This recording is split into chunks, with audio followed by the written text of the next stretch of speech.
कहते हैं बेटी पढ़ाओ बेटी बचाओ। हमारे देश में बेटियां पढ़ तो रही हैं पर बच नहीं रही हैं। ठीक ऐसे ही घटना घटित होता है कोलकाता शहर में 9 अगस्त 2024 को। अचानक सुबह माता पिता के पास फ़ोन आता है और उधर से बोला जाता है कि आपकी बेटी की तबीयत ख़राब है, आप जल्दी हॉस्पिटल आ जाइए। माता पिता ऐसी खबर सुनकर परेशान हो जाते हैं। ना जाने क्यों उन्हें उस समय एक अनहोनी होने का आशंका हो रहा था। उनके बार बार पूछने पर कि उनको अपनी बेटी से बात करनी है कि तभी बताया जाता है कि आपकी बेटी ने अपने जीवन लीला समाप्त कर ली है।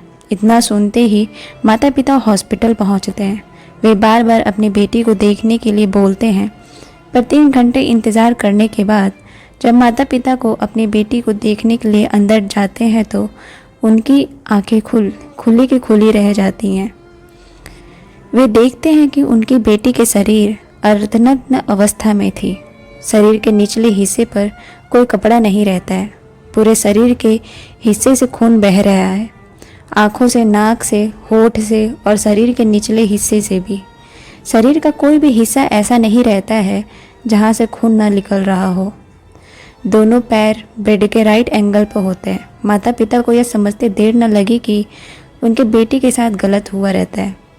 दरअसल आज की जो मैं सच्ची घटना सुनाने जा रही हूँ, इस सच्ची घटना के ज़रिए हम समझने की कोशिश करते हैं कि आखिरकार उस लेडी डॉक्टर के साथ उस भयानक रात में कब और क्या हुआ था।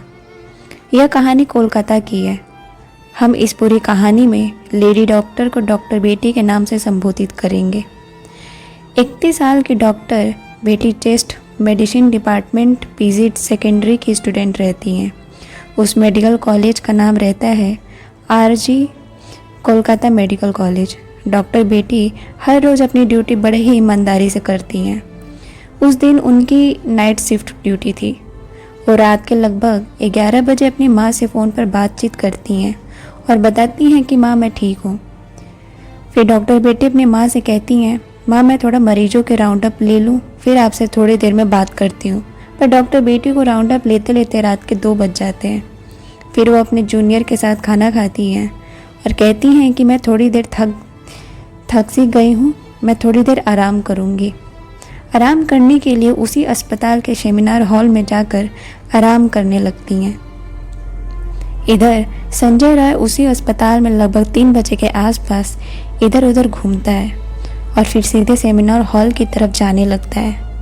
8 और 9 अगस्त 2024 की रात लगभग 4:37 जो कि सुबह होती है, संजय बाहर आता है। यह सब घटना उस सीसीटीवी कैमरे में कैद हो जाता है। सुबह के 7 बजे जब डॉक्टर बेटी सेमिनार हॉल से बाहर नहीं आती हैं तो उन्हें जगाने के लिए उनका कॉलीग अस्पताल के सेमिनार हॉल में पहुंच जाता है और वहां का दृश्य देखकर उसकी आंखें खुली की खुली रह जाती हैं। वो जोर जोर से चिल्लाने लगता है। तभी आसपास के सभी लोग उस सेमिनार हॉल की तरफ भागते हुए जाते हैं और वहाँ का मंजर देखकर उनकी भी आंखें खुली की खुली रह जाती हैं। उनको समझ नहीं आ रहा था कि आखिरकार हुआ क्या है। वे सब देखते हैं कि सेमिनार हॉल के अंदर डॉक्टर बेटी की बॉडी अर्धनग्न अवस्था में पड़ी हुई है और बॉडी से खून भी निकल रहा है। वहाँ खड़े सब लोगों के लिए यह एक सपना से कम नहीं था, स्पेशली दूसरे लेडी डॉक्टर्स और कर्मचारियों के लिए, क्योंकि उनको अपनी आंखों के सामने ऐसा नज़ारा पहली बार देखा था।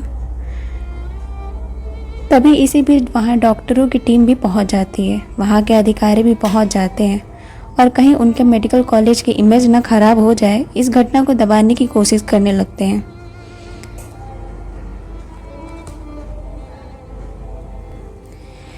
इसीलिए डॉक्टर बेटी के माता पिता को बताया गया था कि आपकी बेटी बीमार है और बाद में बताया गया कि आपकी बेटी ने आत्महत्या कर ली है।